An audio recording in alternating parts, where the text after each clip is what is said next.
우리가 살아가는 삶이라는 게 참 쉽지 않죠. 힘들고 어렵고. 왜 나만 이런 어려움이 생기는 건가? 남들은 보면 잘 사는 것 같고 되게 여유롭게 지내는 것 같은데 나만 왜 이렇게 구질구질 해야 되고 시궁창 같은 현실 속에서 지내나? 이런 생각들을 하는 사람들이 가끔 있을 것 같습니다. 근데 절대로 그렇지 않다.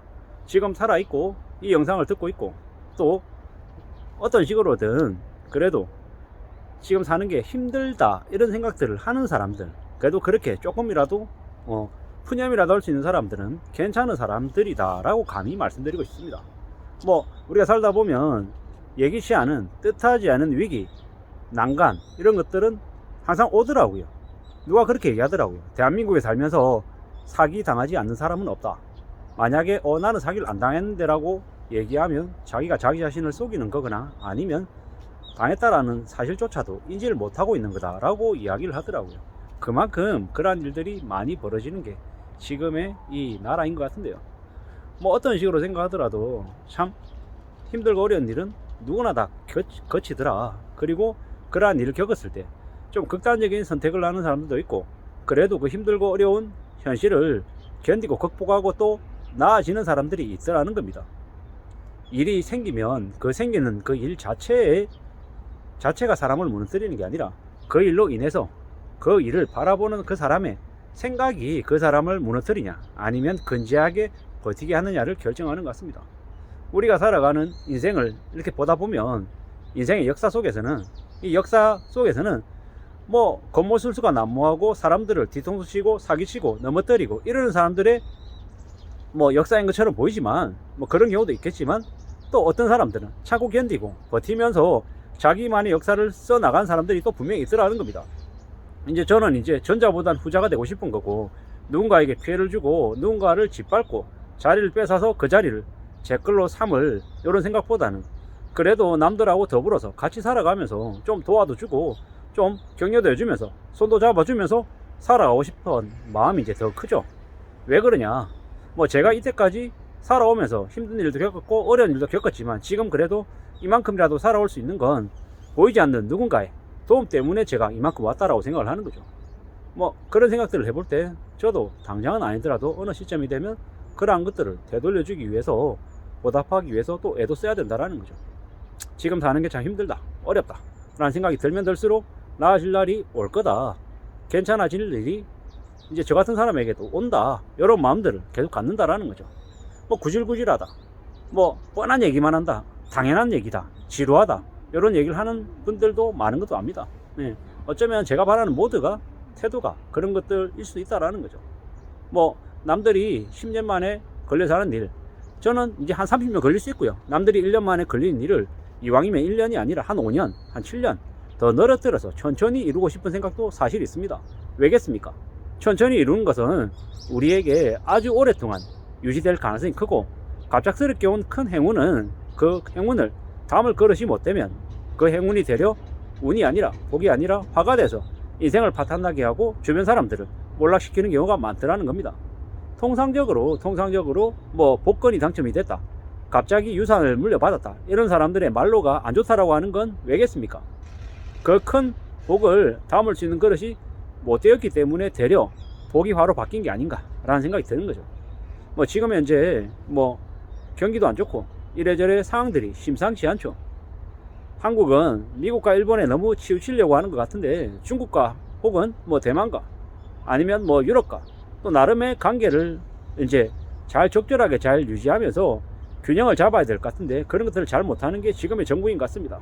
왜 그런가 라고 따져봤을 때는 철저히 그들은 기득권 가진 사람들을 위한 나라이기 때문에, 정부이기 때문에 그런 것 같습니다. 저 같은 사람에게는 별로 도움이 안 되는 정부라고도 볼 수 있는 거죠. 왜 뜬금없이 정부 얘기를 하느냐, 지금의 한국의 기조가 어떠한지를 말씀드리려고 그 얘기를 끄집어낸 거고요. 확실한 건 뭐다?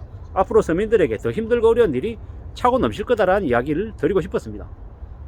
서민들에게 힘들고 어려운 일이 더 차고 넘친다라고 하면 서민으로서 결정할 수 있는 방식, 살아가는 대처법, 방법, 이런 것들이 뭐겠습니까? 결국에 좀 더 성실하게 지내고 좀 더 최대한 현금을 비축해서 두는 거죠. 이왕이면은 현금 이렇게 인출해가지고 자기 호주머니나 아니면은 조그만한 이렇게 통에 넣어서 이렇게 보관해 놓는 것도 방법인 것 같고요. 왜? 언제 어떻게 은행에서 인출이 안 될 수 있는 사태가 생길지 모르기 때문인 거죠. 그리고 뭐 저축은행 같은 새마을금고 같은 곳에 돈이 있다라고 하면 이자 이런 것을 감안하지 말고 최대한 빨리 빼는 게 좋겠다는 생각도 듭니다. 왜겠습니까? 안전을 위해서인 거죠. 내가 수익을 20% 30%더 보겠다라는 욕심 이런 것들 때문에 주식을 많이 하는데 고배당 우량주가 아니고서는 되도록이면 주식도 제하하는 게 좋을 것 같습니다. 또한 부동산도 지금 시기는 절대 살 시기가 아니다라고 여러 차례 계속 말씀드립니다. 왜냐? 부동산을 절대 사지 말라는 얘기가 아니죠. 부동산이 가망이 없다는 얘기를 드리려는 게 아니라 지금은 가격이 많이 높아져 있기 때문에 좀 더 합리적인 가격, 자신들이 감당할 수 있는 가격일 때 그때 살지 말지를 고려하라는 거죠. 뭐 집값이 15억, 20억이다 라고 하는데 대출을 10억 이상 내서 사는 건 자살행위다라고 말씀을 드리는 겁니다. 앞으로 가상금리가 더 붙을 거고 금리도 계속 더 올라갈 텐데 무리하게 투자를 해서 그게 부메랑이 돼가지고 삶을 무너뜨린다라고 하면 그게 투자가 무슨 의미가 있냐라는 거죠.